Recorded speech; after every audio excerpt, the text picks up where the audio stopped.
Morning, everyone. We are doing a IMAX audit case presentation as Group A. My name is Hans. These are my group mates, Navita, Kokar, and Shiva. We'll be presenting a IMAX audit case.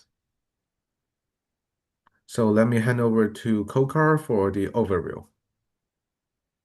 My name is Apiriksha, and let's start. IMAX Corporation operates in the medical device industry where it specializes in designing and manufacturing laser surgery equipment used by eye surgeons around the world. The company currently holds about 25% of the total market share, making it the third largest player in the highly competitive industry. What's impressive is how quickly the company has scaled. Its workforce has grown from 285 to 425 employees in just 2 years, which highlights both the growing demand for its products and the management's ability to support rapid expansion. In terms of ownership, IMAX remains closely held with 30% owned by the founder and family, 40% by employees through various incentive plans, and the remaining 30% by venture capital investor and external stakeholders. This mixture of ownership creates a healthy balance between innovation, employee commitment, and external financial discipline. Shares are traded on the over-the-counter market, which gives investors moderate liquidity while keeping the company's focus tightly aligned with its core group of stakeholders. From a financial perspective, IMAX places strong emphasis on compliance with continuous innovation and maintaining healthy financial performances. Its commitments to transparency and accountability has been a major reason why it continues to attract investor confidence and maintain a strong reputation in the medical and technology sector. Let's move on to materiality. From an auditing standpoint, materiality plays a key role in determining how financial misstatements are assessed. For IMAX, the overall materiality for the 2024 audit was set at 625,000, which is approximately 5% of the company's earning before taxes. To introduce a buffer against risk, auditors applied performance materiality set as 75% of overall materiality, or roughly 468,750. This means that any individual or combined misstatements below this threshold are unlikely to influence users' decision or the fairness of the financial statements. During the audit, a net overstatement of earnings of 288,662 was identified. While this figure is below both the overall and performance materiality limit, it's not something auditors simply ignore. They still evaluate the nature and cause of the misstatement, whether it stems from an honest error, management bias, or a recurring issue in a specific account. In this case, although the quantitative impact was not material, the audit team considered the qualitative aspects carefully before concluding that IMAX financial statements present a fair and reliable view of the company's financial position. Overall, the result reflects positively on IMAX accounting integrity and internal controls, reinforcing the trust of both investor and regulators. So let's move on to Niveta. I'll be talking about the overall risk assessment. Inherent inherent risk is assessed as high because they operate in a fast-paced medical device industry. So there's significant risk of technological obsolescence and rapid growth in revenue, staff, and market share cause pressure on management to meet performance targets and debt covenants. Control risk is addressed as moderate to high The accounting team is overworked, as stated in the case, and control haven't kept up with growth. As a result, errors are likely. For example, expense capitalized incorrectly. Let's move on to detection risk now. Next slide, please. Given the high inherent risk and control risk, detection risk is assessed as low to maintain overall audit risk at an acceptable level. Next slide, please. Result of key analytical procedures and impact on our audit work. So warranty expense was understated, 130,000. Only 1 year warranty occurred versus accrual 2 year coverage. The audit impact would be liabilities and expense would be understated, net income would be overstated, and non-compliance with IAS 37, which deals with provincial provision and contingent liabilities. Repairs capitalized 200,000. Costs from failed modification project were capitalized instead of expense. The audit impact would be assets overstated and expense understated. And this also misapplies IAS 36, which deals with intangible asset recognition rules. Next slide, please. Litigation accrual, which was 50,000, recorded as conversative accrual despite case ruled without merit. The audit impact would be expense overstated, possible management bias in financial reporting, and may mislead user about companies' risk exposures. I'll hand you over to Hans. Good morning, my name is Hans. I will be talking about key audit issues. So the key audit issue in this case are material misstatement in accounts receivable and potentially ineffective internal control. So although Navita has mentioned many misstatements in this case, only the misstatement in accounts receivable is considered material.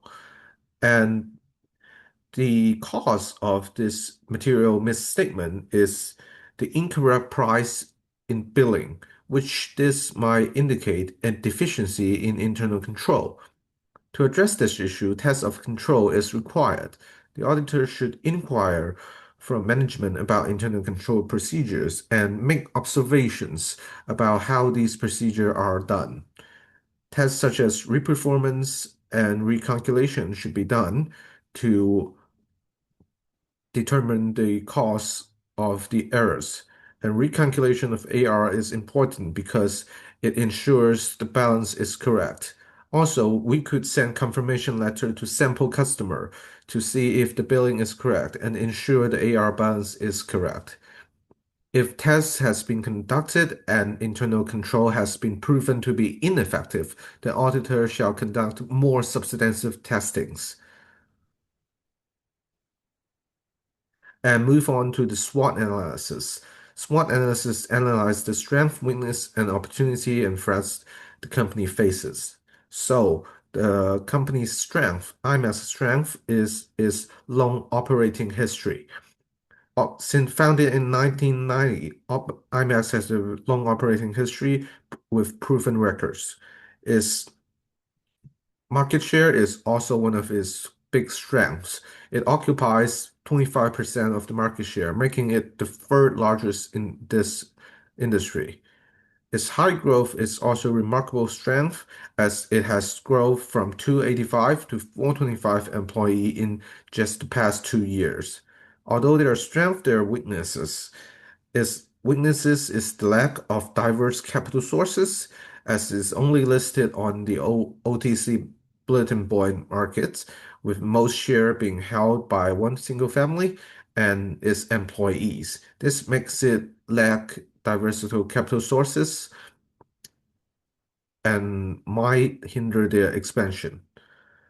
And also, they lack in product diversification. They are heavily rely on eye surgery products, which means they are dependent on these products and market changes may cause them to lose revenue quick. There are also some opportunity for IMAX. They can expand to foreign markets by exporting their products to places such as Asia or USA or Europe. And new opportunities also has technologies. As they has been doing in the past, they can invest in more in research and development as they did in the past on laser technology in the past few years. And they could use their development ability to develop more new technology to apply to their products. Threats, as IMAX is only the third largest firm in this industry, they face significant competition from the two larger firms in the field. And those two larger firms in this field may be more competitive than they do if they control their supply chain. And also, changing regulation is a threat to IMAX as well, as law and regulation may limit what kind of product they can sell or if their product can be used in surgeries. Move on to the pestle analysis.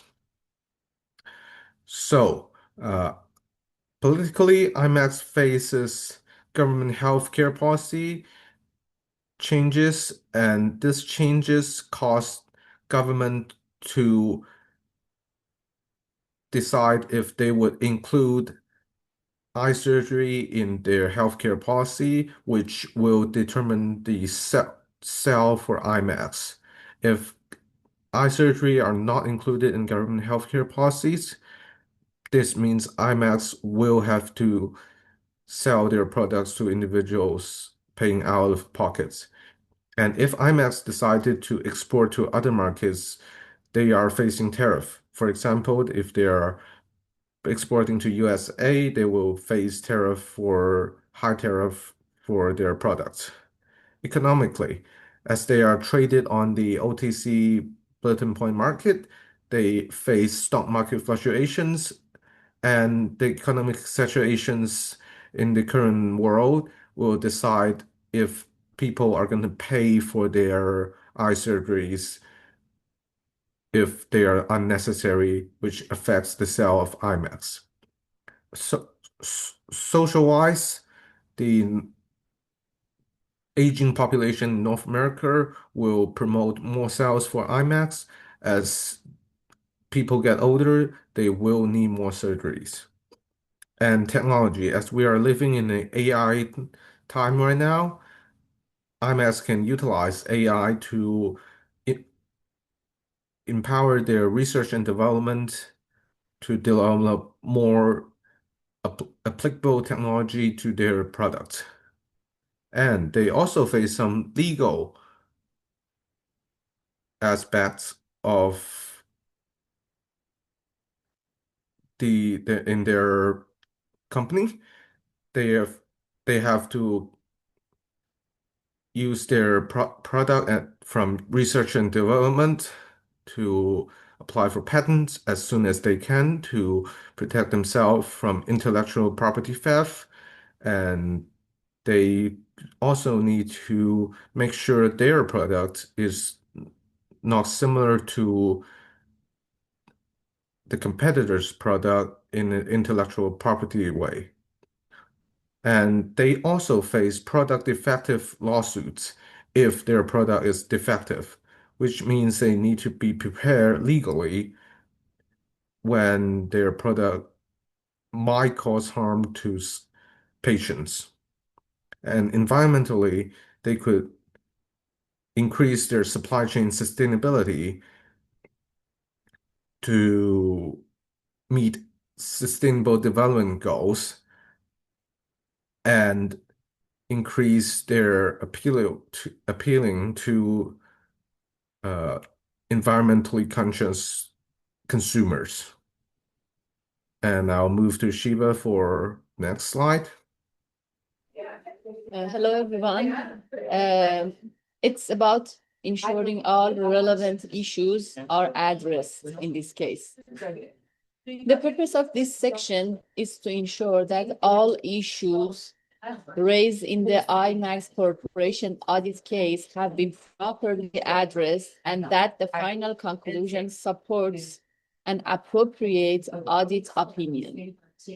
In accordance with Canadian audit standards, CAS, auditors must obtain sufficient and appropriate evidence to form a reasonable assurance that the financial statements are free from material misstatements and present a fair view of the company's financial position. With a good part. Could you please go to the next slide? There's no. Yeah, she doesn't recognize. The audit of IMAX Corporation can result in a clean opinion provided that management records the recommended adjustments. Addressing these issues ensures that the financial statements are fairly presented and free from material misstatements. By doing so, the auditor meets professional obligations, maintains independence, and upholds confidence in the audit process among shareholders and creditors. Without him trying to be. Thank you, everyone, for listening to our presentation. Thank you.